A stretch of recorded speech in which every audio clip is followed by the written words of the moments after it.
এভাবে বানানোর পর দুটি বিস্কিট দুধ দেওয়ার পর 120 টাকা লেগে 20 টাকা 20 তোর কাছে। ওই লিটন ভাই, এ ভাই আজকে কি বানাইবা ভাই? আজকে বানাবো এনার্জি মিল্কশেক, বুঝছো? এনার্জি মিল্কশেক বানাবো আজকে। কি কও ভাই, এনার্জি মিল্কশেক আবার কি? এনার্জি মিল্কশেক আছে তো মানুষের দোকানে খা, তুমি জানো না এটা? ভাই আজকে আমি আপনার প্রথম মুখে শুনলাম যে এনার্জি মিল্কশেক হয়। আজকে আবার আপনি একে সারা জীবন কইছো তুমি। লিটন ভাই কেমন আছো তুমি? আবার এখন গো আপনি বয়সে ব্যস্ত লাগে। আচ্ছা আমি বুঝতে পারছি, যাই হোক তোমরা এনার্জি মিল্কশেকটা বানানি দেহ, আমি দেখাইতেছি। এই যে এনার্জি বিস্কিট তো লাগবেই।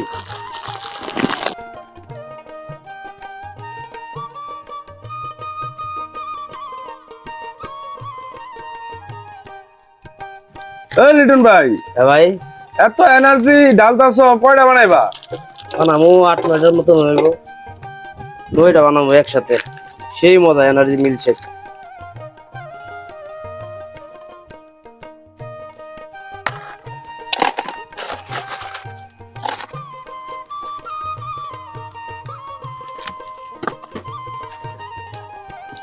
দিয়ে দেবো এই দুধ, এটা কাকে লেগে জানো?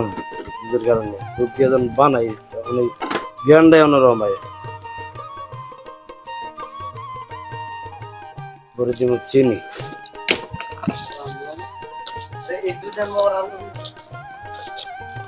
এনার্জি নাই, আহ আমার কাছে আহ এনার্জি বাড়াই দিই। এই যে ভ্যানিলা আইসক্রিম এনার্জি দাও, কি দিতেছি এটা দিলে এনার্জি হবো না? দেশের গুঁড়া দুধ।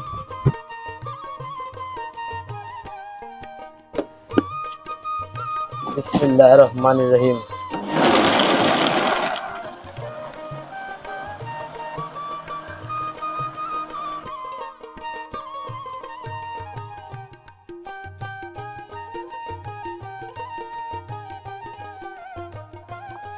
হয়ে গেছে আমাদের মিল্কশেক। মিল্কশেকে থাকবো আর আমি গেলাম। ওই লিটন ভাই, ভাই ভাই তোমার এনার্জি মিল্কশেক দেখে আমার খাইতে মন চাইছে, আমার এক গ্লাস দিবা না ভাই? এক গ্লাস এনে দিব, ওই গ্লাস এক গ্লাস ওইব, খাইতে পারবি যা, সমস্যা নাই। তুই তো খাইবি, তুই না গেলে খাইব কেডা আমার বুঝা?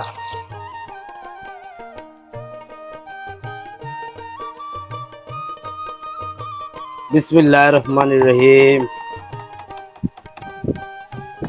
দেখছো কি ঘন রয়েছে?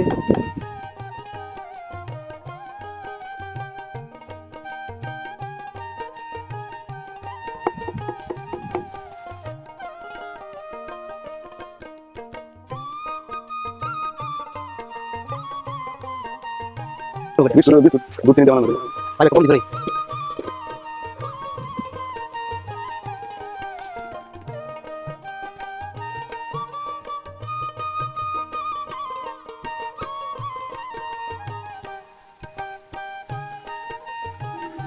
আল্লাহ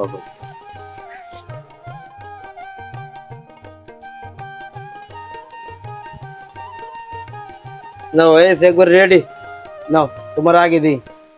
আচ্ছা দাঁড়াও লিটন ভাই, ভাই তুমি যে মিল্কশেকটা বানাইবা আমার জানাও নাই আগে থেকে।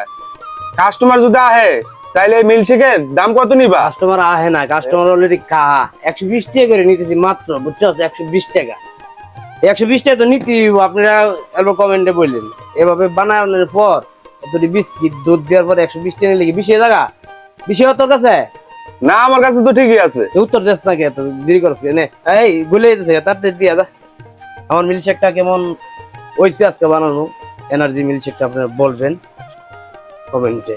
ভালো থাকেন, সুস্থ থাকেন, আসসালামু আলাইকুম।